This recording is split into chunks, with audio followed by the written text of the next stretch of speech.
Donald Trump has a lot of legal issues, and we have two special guests to break this down. Our legal experts, Melissa Murray and Andrew Weissman. We're going to get into why we're doing something special with both of you. But first, I would just want to give an update on some serious money that Donald Trump is forking over.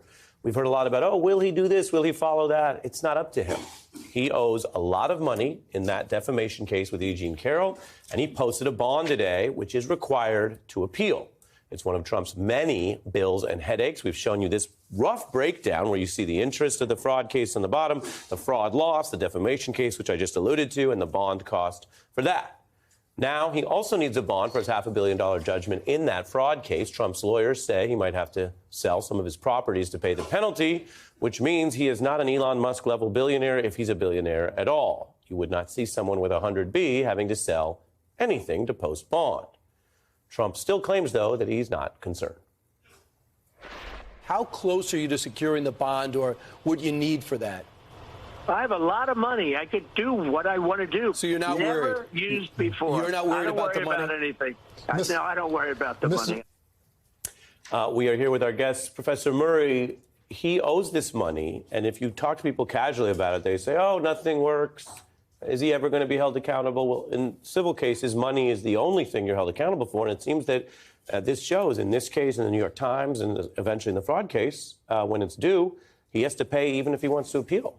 No, that's a really important point. There's a lot of attention on the 4 criminal cases. Obviously, we wrote a book about the 4 criminal cases, but it's worth remembering that these civil cases are also real sources of accountability. He's going to be on the hook for serious financial penalties. He's posted bonds, as you say, and there are real consequences associated with that financial loss, as well as some of the other penalties, including limiting the degree to which he can do business in the state of New York, from that case about the overstating of his assets to the New York State regulators. So these are forms of accountability. They're probably not what people are looking for in terms of accountability, but they're real and they have teeth and they stick.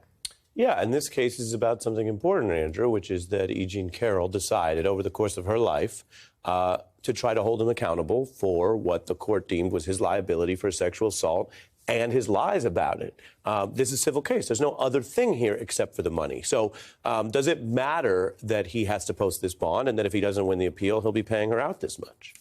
Well, there are 2 ways in which it matters. One is for the actual plaintiffs, whether it's E. Jean Carroll, who a jury has found was sexually assaulted and defamed repeatedly, and for the state of New York that has a judgment that found that there was a fraud and money that needs to be disgorged by Donald Trump. So that's sort of one level of accountability, and it's one thing that's important, that those plaintiffs recover what they're owed, and that's been determined by judges and juries.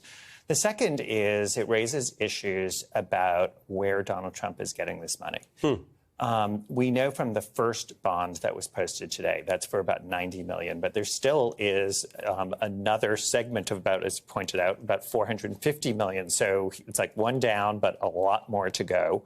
And the issue is he going to be beholden to somebody? We already know that somehow he got a bond from Chubb. And, I'm interested in knowing, did somebody, for instance, have to co-sign? Was there somebody there, some individual there who he's beholden to? And the same thing with respect to the other bond. You say that because bond. You don't think his current financial condition would let him just easily get the bond? I don't. You think he's like one of these kids who moves to Manhattan and has his parents co-sign the apartment? So here's why are you laughing? Yeah, because you're funny. You're funny. You have students like that. Well, not at NYU. No one's saying that. You do have students like that at NYU who need their parents to get housing, is the point I'm making. True. I mean, no one is saying that Donald Trump is a trustafarian, but I do think Andrew raises real concern. Why not? He got a lot of money from his dad. Well, he did get a lot of money from his dad. I don't know that no one is saying that. But we have a real point. We have a real point here. So Andrew's making a good point. If he needs to get this money from someone, who the person is, whether he is beholden to them, if it's Chubb, what does the underwriting look like? Who is co-signed? What are the guarantors available to that particular entity in order to co-sign this? And again, there's this other $500 million bond that's going to have to come through for the fraud case. Who's going to underwrite that? So do we have someone who is on the ballot to be president who's going to be financially beholden to interests that we, the American public, do not know about? Mm-hmm. And so just to be clear, he has to, in order to put up and get a bond, has to put up unencumbered assets, meaning money and assets that are not already pledged for something else. Now, we know that he has outstanding loans. You get loans by putting up those assets. So to get this $90 million bond from Chubb, the issue is, how did he get that? Is there a person there? What assets are being pledged? I am really interested in the co-signing of a bond because, stay with me, Elon Musk says, I didn't give him any money, but that doesn't mean he didn't sign a bond. Right. And so if you're Chubb, you might say, you know what, I'll give this, but I need a guarantor, to Melissa's point.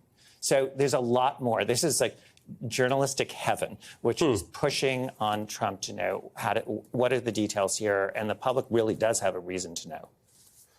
If it makes you feel any better, I have already put evac on alert. He's ready to go if it comes to that. General, I can assure you. Hey, General, let me into the war room to see you, so I had to hack my way onto this frequency. This better be critical, Wheelie. So, come on, what is it now, please?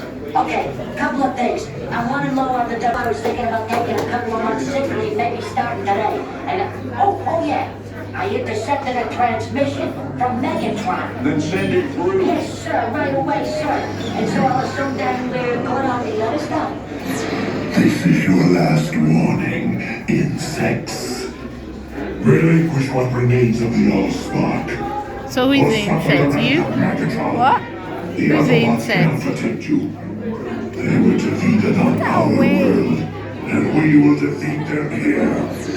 The Megatron. This was just a diversion.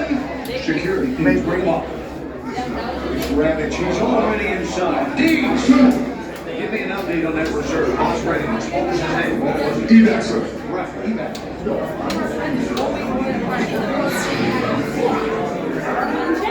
She's right in front.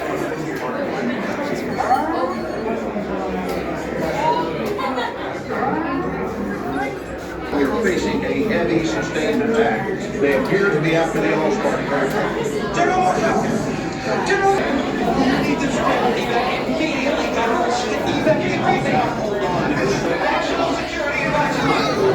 Stand down!